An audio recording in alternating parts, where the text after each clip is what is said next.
Yes, I did cheat on you. She says it right after taking a bite of the salmon I grilled for her, like she's commenting on the seasoning. No stammer, no emotion, just a fork full of fish and a fork in my ribs. I look up from my plate. I've been married to this woman for 25 years.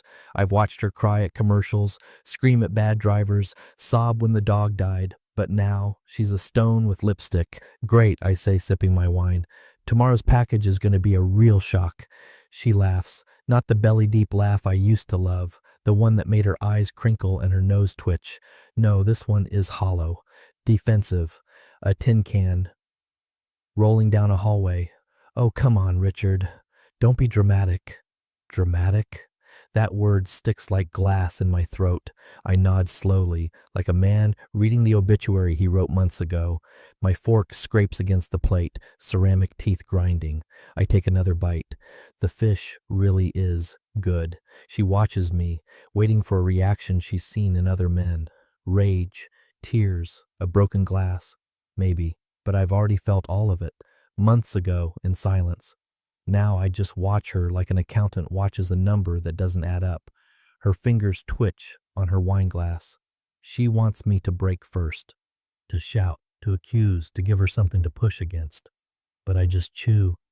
Richard, she says again, her tone softer now. It didn't mean anything. It just happened. A classic line, like something she lifted from a therapist's blog post. But I don't respond. I just raise an eyebrow and nod like I'm considering a business proposal. You'd be surprised how much silence cuts. She shifts in her seat. Her blouse is buttoned too high, like she dressed for guilt, but hoped she'd feel justified by dinner. Her hair's pinned back neat the way she used to wear it when we were younger, back when she still needed me to admire her. And maybe that's what this is, a final test, a performance for her own guilt, because she thinks this is new information. She thinks this is a bomb. But I've been living in the crater for months. By the way, if you're still reading, take a second to subscribe. More than 90% of people just scroll through without hitting that button. And honestly, it motivates the team to keep delivering the raw, real stories like this one. Just one tap makes a difference. Now, back to the fish. I suppose I should ask who, I mutter, dabbing the corner of my mouth with a napkin I no longer recognize. We used to have cloth napkins with initials. She changed them during her new energy phase. I didn't argue. She shrugs. You don't know him. That's her attempt at mercy. But I do know him. I know his car, his Starbucks order, the sound of his voice on her voicemail when he forgot to hang up. I know the cologne he wore to our anniversary dinner. He smiled at me in the valet line. I also know where he parks at her office. Fair enough, I say. He doesn't matter. She stiffens. That wasn't the line she expected. She wanted a name to anchor her guilt to, a face she could blame. But I'm not giving her that. Are you angry? She asks, almost hopeful. Not at all, I say, pouring myself another glass of wine. I'm just relieved. She blinks. Relieved? I nod, swirling the glass like I'm smelling the bouquet. Now I don't have to pretend anymore. Pretend what? That this was a marriage. She stares at me. For a moment, I see the cracks in her armor. Confusion. Regret? No, just the fear of losing control of the narrative. She doesn't know what story she's in anymore. That's the beauty of it, because the moment she admitted it out loud, she walked into my plot.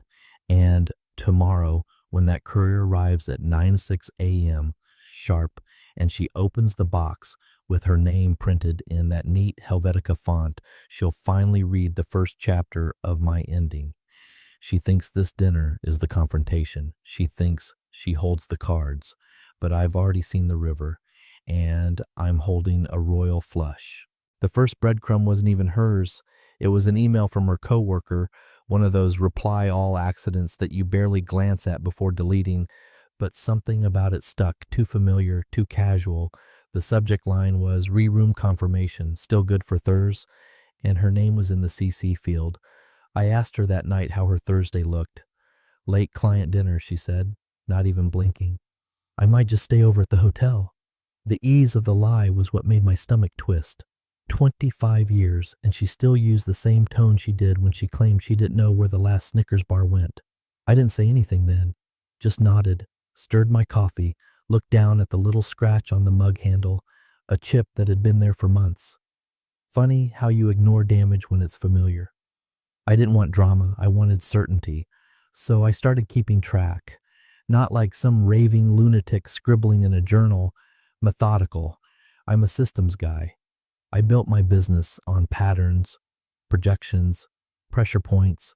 So I treated this the same way I found the receipt by accident, slipped into the side pocket of her car door. She never used valet, ever, except this one time at a boutique hotel we never visited. No business card, no client dinner, no conference, just a date. That's when I called in someone. Not the cliche kind of private eye with binoculars and a trench coat, no. This guy was ex-military, ran cyber forensics now. Discreet, efficient, expensive, worth every dollar. He gave me logs, call records, hotel security access data, even a photo, her, entering the elevator at 11:14 p.m. with a man I recognized but couldn't name yet, smiling, hand on his arm, familiar in a way that made me grind my teeth. Still, I didn't confront. No use cutting a wire if you don't know what it's connected to. I started rewriting the will, took her off as medical proxy, reassigned beneficiaries. Quietly transferred all my shares in the firm into a blind trust with my cousin as the controlling manager. On paper, it looked like estate planning. She even signed one of the forms during a weekend in Napa, said she liked the font I used in the headers. I started leaving hints, minor things, left my laptop open once with a spreadsheet pulled up, half redacted, printed out a single page from the trust agreement, and left it in my study with a sticky note that said finalize this week. She couldn't resist. One night while I was working late, she went through my office. My PI installed a motion sensor in my file drawer. Time-stamped, tracked. She wasn't just cheating, she was plotting. That's when I realized this wasn't about love or lust. This was positioning. She thought she was moving her pieces across the board while I was napping at the table. One night, around 1:00 a.m., I recorded a phone call she made to her best friend while she thought I was asleep. I had discreetly paired an audio logger to our landline. Yes, we still have one. And yes, she still used it for private conversations. "I'm telling you, he still has no clue," she said, laughing, sipping something. "I've got him wrapped. When I file, he won't even know what hit him." That was the last night I allowed myself to feel pain. After that, it became a blueprint. I started digitizing everything. I bought out my silent partner in the cabin property and retitled it to a limited holding company.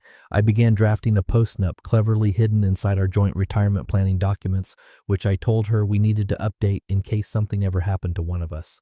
She skimmed it, signed, Clause 27B, the silver bullet. Infidelity voids all claim to joint assets. She was so busy digging her way out of our marriage, she didn't see me building the trapdoor beneath her. And I was careful, so very careful. No anger, no accusations. I still kissed her cheek goodnight. Still laughed at her terrible Netflix pics. Still made her tea when her migraines flared up. I became the perfect husband again. Predictable, steady, non-threatening. Yeah, because if she ever suspected I knew, the whole thing would crumble. Instead, she fed the illusion. She thought she was outsmarting me. That made her reckless, comfortable, and that's when she started talking to the junior exec, her second mistake. The first was thinking I'd stay broken. 2 weeks before she dropped her neat little confession at the dinner table, I baited the hook. I accidentally left my business email open on the desktop, not my main account, the secondary one. The one I used for real estate negotiations, internal firm documents, asset moves. Just enough smoke to suggest a fire, but nothing that would actually burn. She waited until I left for the gym, an errand I planned with precision. She always waits until the garage door groans shut, gives it a full 90 seconds before creeping in like a raccoon at the edge of a campfire. She took the bait. The email was preloaded with a tab open. Subject line, confirm transfer, Sunshore Holding LLC. Below it, another thread titled Board Prep, Liquidation Timeline.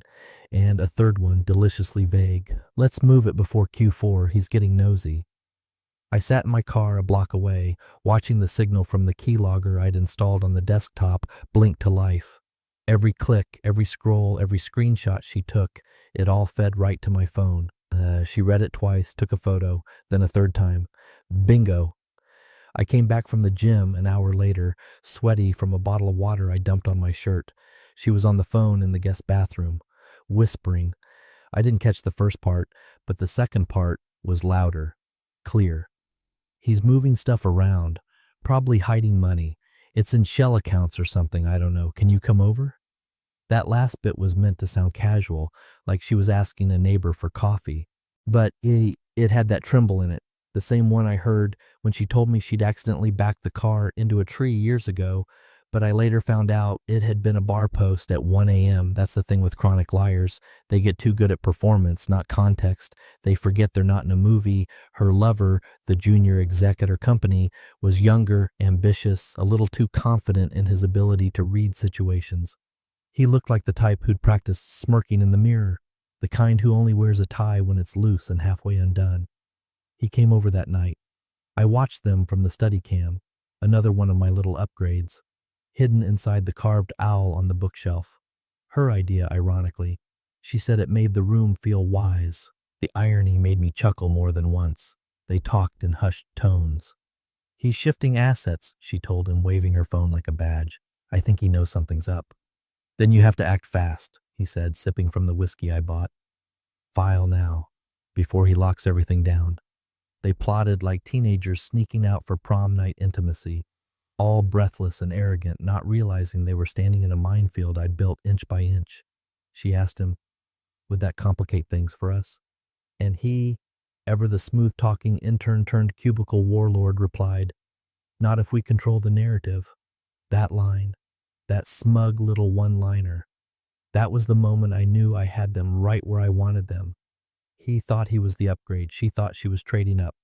What they didn't realize was I was never the rusty sedan they were abandoning. I was the mechanic watching them drive my car with sugar in the tank. Over the next few days, I left more breadcrumbs. I forgot to lock a drawer. Inside a half-folded trust agreement and a note that read, final approval pending tax advice. I emailed a fake financial planner, me under a different name, from my new account and let her spot it open on my iPad while I made coffee. She took the bait every time. I could practically hear the gears turning in her head. He's hiding money. He's scared. He's too slow to cover everything. I have the upper hand. Her eyes lit up like she'd discovered fire. They moved fast. She downloaded divorce papers, drafts unsigned. I caught the print job on our shared network. He urged her to push before I had time to disappear with the good stuff. In their minds, they were sharks smelling blood. They didn't realize I wasn't bleeding. I was chumming the water. At exactly 9:06 a.m., the receptionist at her firm buzzes her line with that fake cheerful tone she uses when pretending something is routine.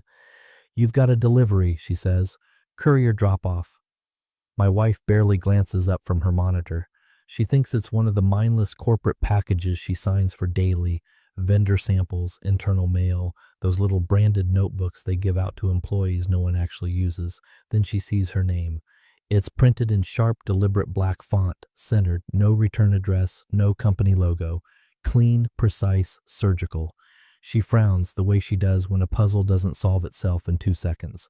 She signs the tablet, carries the small brown box to her office, and shuts the door behind her. She doesn't open it immediately. She lets it sit on the edge of her desk while she answers emails, sips her mocha, and vents to her friend via text about how quiet I was at dinner the night before. Her friend replies with a laughing emoji. She smirks, reassured. In her mind, she's still in control. She still believes tomorrow belongs to her. Then curiosity wins. She slices the tape with her acrylic nail. Inside is a simple white envelope, a USB drive taped to it. Nothing else. No instructions, no branding, no dramatic villain monologue. Just a single printed sentence on thick paper. You should resign before the board meets at noon. She snorts, actually snorts, rolls her eyes like she's dealing with office gossip. Cute, she mutters, tossing the note aside. Her irritation lasts all of 3 seconds. Then her eyes zero in on the USB. She hesitates. Only a flicker. Then she plugs it into her laptop. At first, it's just a black screen. She sighs, ready to eject it. Then a timestamp pops up in the corner. The video starts. It's her, not a woman who merely looks like her, not a grainy silhouette, not an ambiguous shape. Her, crystal clear, under bright hotel hallway lights, walking into a room with the junior exec, his hand on the small of her back, her giggling like a teenager sneaking out past curfew. The date stamp is from the corporate retreat last fall, the one she told me was mostly workshops and early nights.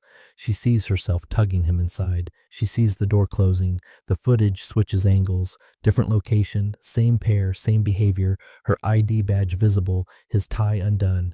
She freezes. At first, she dismisses it. Deepfake, she whispers. It has to be. But she keeps watching.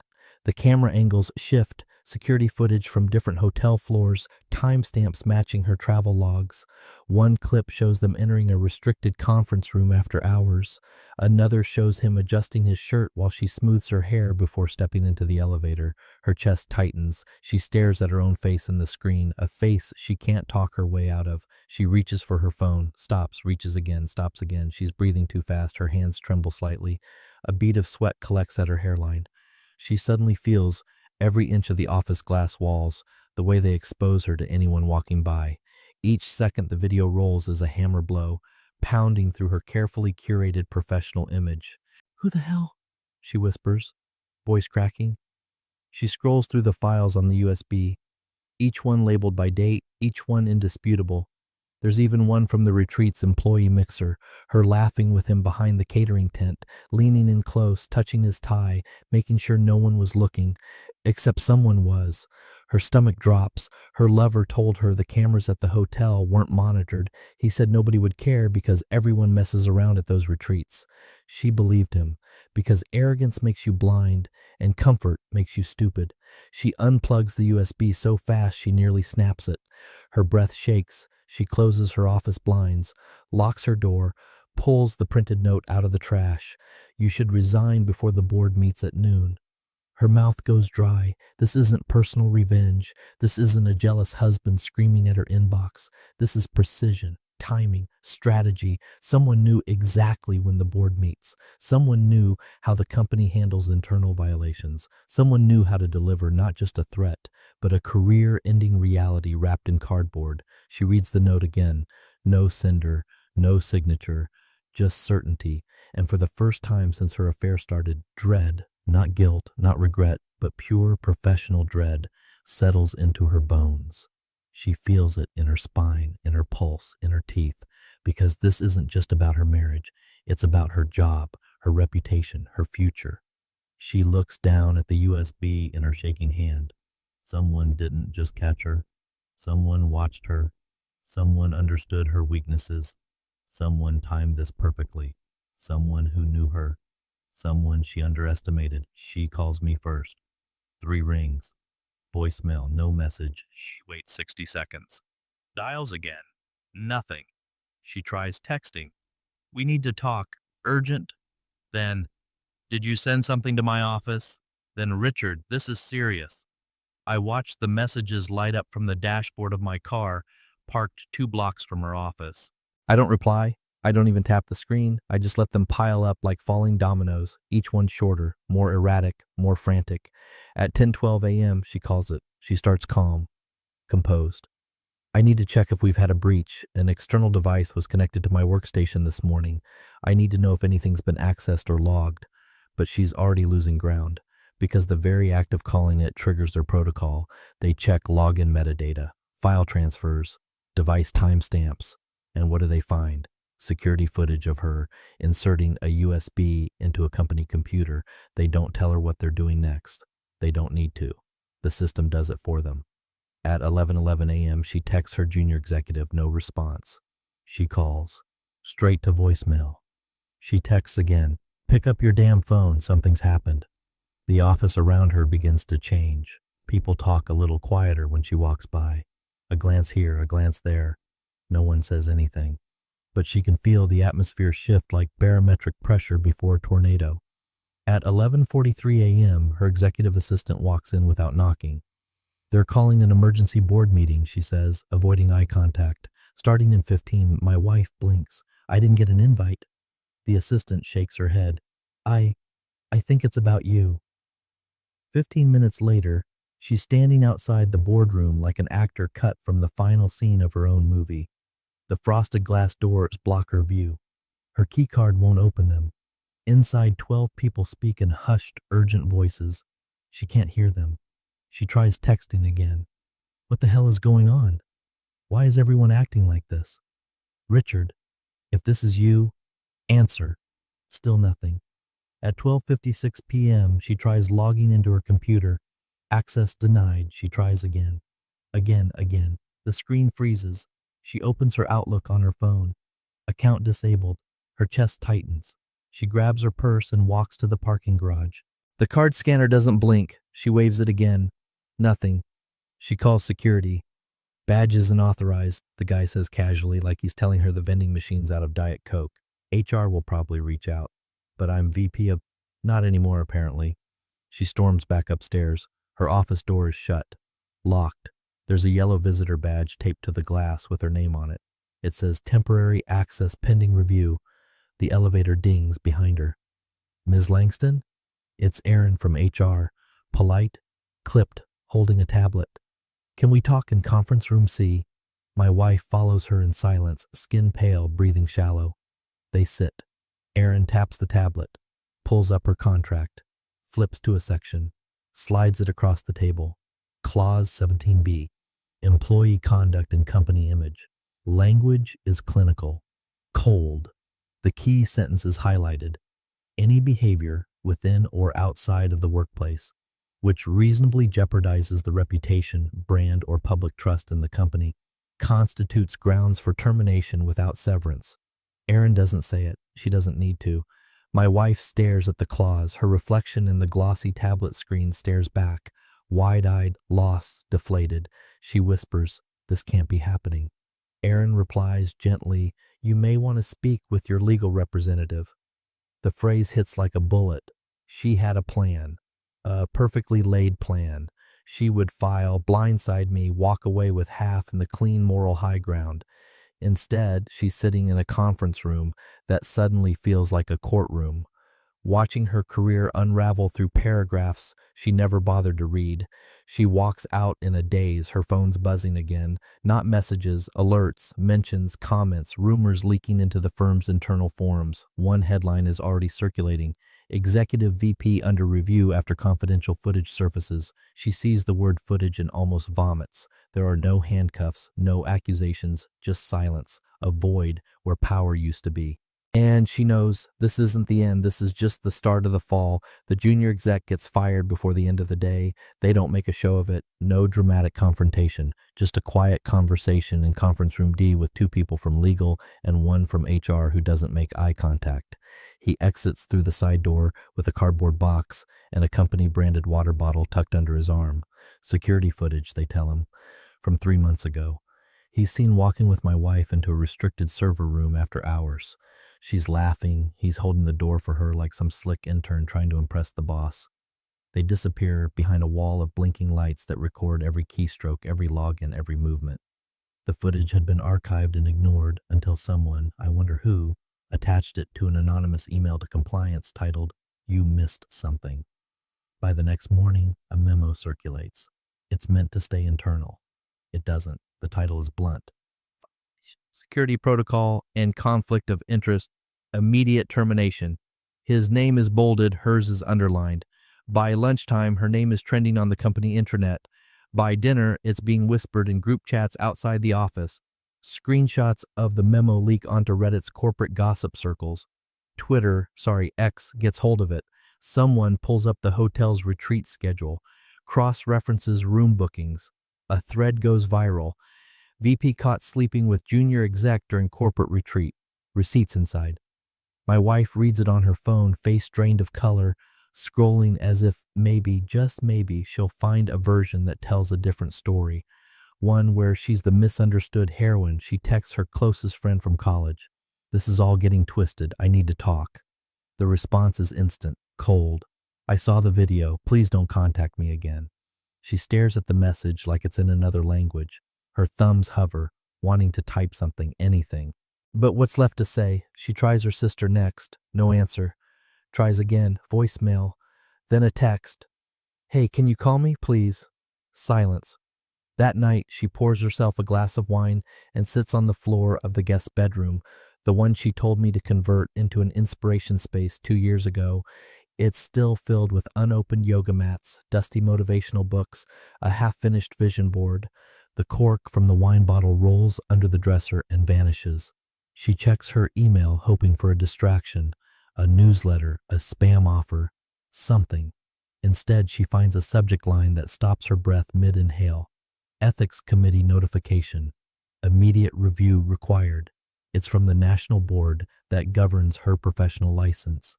Attached is a formal notice of investigation.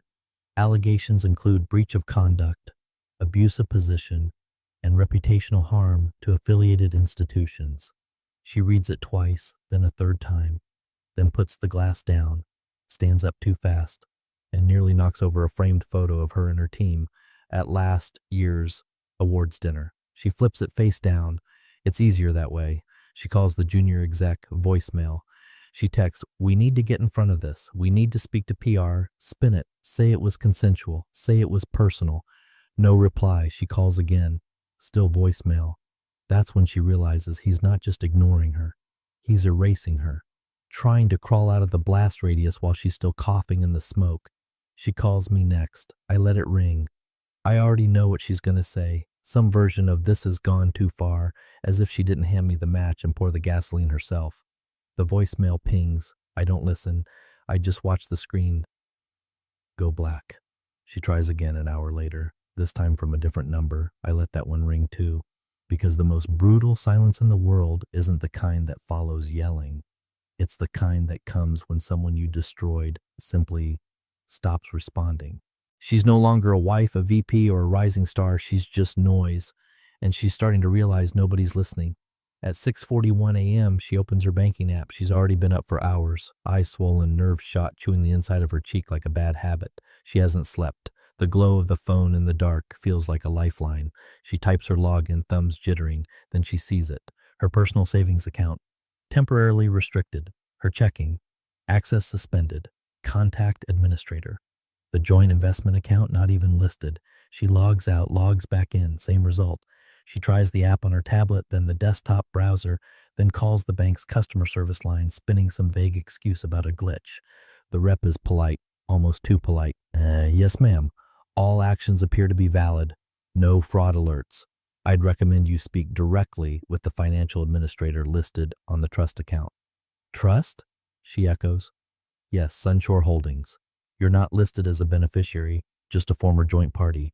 Her heart starts racing. She opens the mortgage app, the family home, the 2-story colonial she spent years redesigning, landscaping, restaging for magazine-worthy holiday parties, is no longer listed under her login. Another call. This time, a sterile voice from the title company. Property deed was transferred last quarter, now held in trust. Ownership is currently shielded under LLC status. We can't disclose beneficiaries without legal notice. She stares blankly at the screen. The last time she saw paperwork for the house, it was during that anniversary trip when I told her we needed to update our estate planning. She hadn't read it, too distracted by wine, room service, and the plan to seduce me into signing a temporary prenup to rebalance finances after her promotion. I had smiled, handed her the pen, and buried the clause deep enough that she never noticed what she was giving up. Now she checks the cabin, the rustic lakeside property she always referred to as her retreat. It's gone. Sold. Quietly. Months ago. Transferred and closed. The title no longer carries our name. She digs deeper, pulls old documents, calls the agent. Can I reverse it? She asks. The answer is crisp. You were never listed on the title. Legally, you can't. By 10:00 a.m., she's at her lawyer's office. Not the high-priced divorce litigator she once joked she'd hire if we ever split. Just her regular guy, a stiff gray-haired man with sleepy eyes and a wall of degrees behind him. She looks smaller in the chair than usual. He reads through the folder she brought. Bank screenshots, property updates, trust filings. He exhales through his nose slowly. He's very thorough, he says, scanning the signature pages. Most of these actions are clean, pre-divorce, legal. You signed off on several of them. But I didn't know what I was signing, she snaps. He tilts his head. That's not a strong argument in court. She leans in, eyes wide. Can I sue? He doesn't answer right away. Instead, he flips to a copy of our post-nup, Clause 14C, infidelity, then 27B, asset protection in the event of marital breach. She watches his eyes move, watches his lips tighten. Well? She presses. He sighs, deep, tired, almost like he feels sorry for her. Technically, he says, you broke the marital agreement first. Her mouth opens, but nothing comes out. Not at first. Then a whisper. But it was personal. He closes the folder. The contract doesn't differentiate between personal and legal. You breached. He protected himself in advance. She stares at him, skin pale, eyes hollow. And the house? Gone. The accounts? Out of your name. My name was on everything, she protests, voice rising now, fingers gripping the edge of the desk. He nods. Was. Not anymore. The room feels colder, smaller, like the air's been vacuumed out and replaced with static. She looks at her hands, trembling, clenches them. They won't stop. There has to be a way, she whispers. Something I can do. He shakes his head slowly. He's done everything legally. Paper trail's clean. No fraud, no concealment. You just didn't read closely. She leans back, dizzy. She thought she was just cheating on a man. She didn't realize she was betraying an architect. And now the walls he built are closing in, quiet, legal, bulletproof. There's no lever left to pull, no account to raid, no asset to reclaim. All the ladders she once climbed are sawed off just below her feet. And now she's dangling, alone. Courtroom A isn't as dramatic as she pictured it. No grand oak panels or gasping gallery, just white walls, fluorescent lights, and a judge who looks like he'd rather be anywhere else. The kind of room that strips people down to paperwork and procedure. No charm, no optics, just facts. She enters in her tailored navy suit, hair pulled tight, heels sharp. It's the same look she wore when she got her promotion, meant to project control, confidence, professionalism. She even manages a little smile when she sees me already seated at the petitioner's table. I nod, just once. Calm, no emotion. She scans my face for something. Regret, weakness, maybe even a flicker of nostalgia, but all she sees is the reflection of herself in a mirror she didn't expect to look into. Her lawyer adjusts his tie. He's nervous, but trying not to show it. She hired him last minute after her original attorney respectfully withdrew the week after the scandal broke. This one's younger, ambitious, talks in bullet points and contingency plans. They think the worst is behind them. The judge calls us to order, a procedural greeting, ground rules. Then her lawyer rises, voice steady. Your Honor, we're seeking a fair and equitable division of marital assets. My client was unaware of the financial restructuring her husband initiated, and Richard's lawyer doesn't interrupt. He just listens, patient, calm. A cobra in a suit. When it's his turn, he stands, opens a thin leather portfolio, and slides a single document across the polished wood table. I'd like to introduce this into record, he says. Signed and notarized, post-nuptial agreement executed during the party's anniversary vacation 2 years ago. Her eyes narrow. She doesn't recognize the document at first. The judge lifts it, squints, then reads aloud. Clause 27B.